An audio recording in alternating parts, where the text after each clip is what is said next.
Anyway,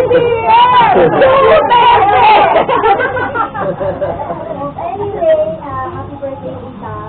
So, sa mga bata ngayon, sa mga new actually, sa amin, sa totoo lang, malaking bagay ang ginawa sa atin ni Tita Binay.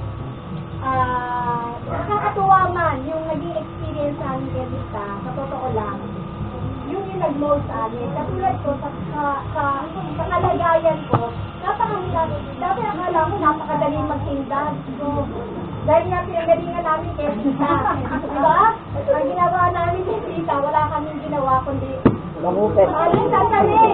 Batch by batch. Kung sa ako doon, namin sandali, tingnan namin sino na nandun. Alam ko, kayo, tagi 5 piso sa inyo. Kasi matatanda kayo, basta 5 piso sa inyo. Kasi dalawa ni Joey, nandun pa sila Eric. Joey, nandun pa si Joey, mo tayo bawal pa sila muna. First and second batch muna, mamaya na tayo. Pagkatapos nila, eto na kami. 50 pala. 50 nga nangyayari ba kami? Pero sa totoo lang, yun talaga yung unti-unti nagmamove sa akin. Kahit pa paano, yung nakuha ko kay Tita, yung pagtitinda niya, na-adapt ko yun, even kahit pa paano, kahit na naso kami sa nararanasan namin yung hirap, in which kahit na mahirap yung nararanasan namin na alam ko, na darating sa point ng buhay namin, makati, wala lang pagkataning lahat ito. At ang God ay prepare lang sa amin, prepare lang kami ni God sa mas a better future and a better opportunity. Kaya, Tita, salamat kahit pa paano yung pangungupit namin sa iyo, hindi kasi sa akin. Yung mga tao namin, kanya-kanya Ang lahat nga na-bankrupt eh. And alam ko na mas malaki ang bago. Lahat nga na-bankrupt. Ay, mababankrupt yan eh. Dati lang. Ate Joey! Alright, Joey! At si Kuya Junjun muna. Ay, dito kayo! At bago ko pala, dito kayo, everyone. May tatawag kayo si Hansel.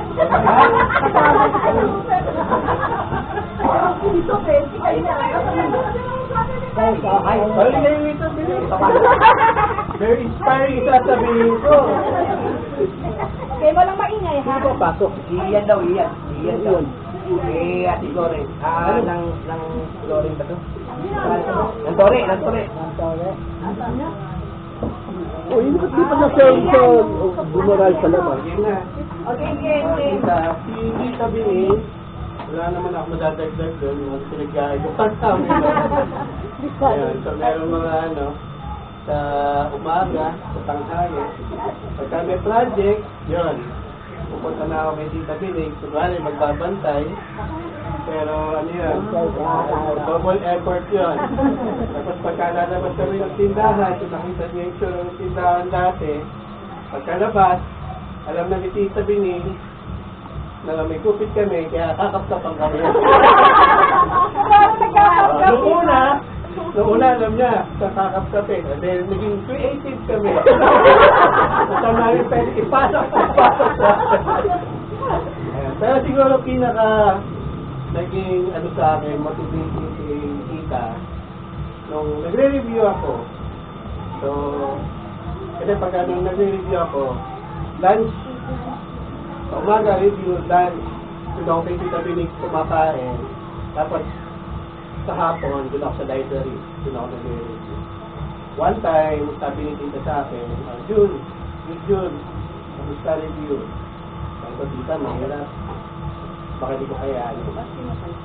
So, sabi niya sa akin, sige lang, kung di mo kaya, ako nang bahala sa second review mo. Yan. So, yun yung nag-motivate sa akin na, sabi ko, ayoko nang pahirapan yung sahi. Kailangan makuha ko to one time. So, yun yung nag-inspire sa akin. Nag-contribute talaga. Tapos, tatandaan ko din, nung pumasa ko, ang una ko nakasalubong si Tita Asol. Sabi ni Tita Ate sa akin, uy, Junjun, lumabas na yung lumabas na yung results ng board exam. Ayan, kuha ka na ng dyaryo. Ang dyaryo binigay ang nakuha ko, hanggang letter J lang. Wala pa yung M. Tapos, punta ako kay Tita Bining. Si Tita Bining, may titip na ng dyaryo. Sabi ko kay Tita, meron dyaryo. So, binigyan ako. Nakita ko yung pangalan ko doon sa dyaryo. Siyempre, tuwa ako. Punta ako kay Tita Bining. So, si Tita Bining, lahat ng driver doon sa Tayuman Labdisabang, Tayuman Pedel, lahat yun. So, sabi niya, uy, pamangkin ko, CPA na. So, nakaka-proud na dahil doon sa mga tulong ni Tita Bining, ayun, na nakatulong sa akin ng gusto, na-motivate ako, na-inspire ako. Yan. Kung ano man ako meron ngayon, siyempre, I owe it all. Gusto mga tsahin ko, in general, and especially kay Tita Bining. So, yun. Happy birthday, Tita.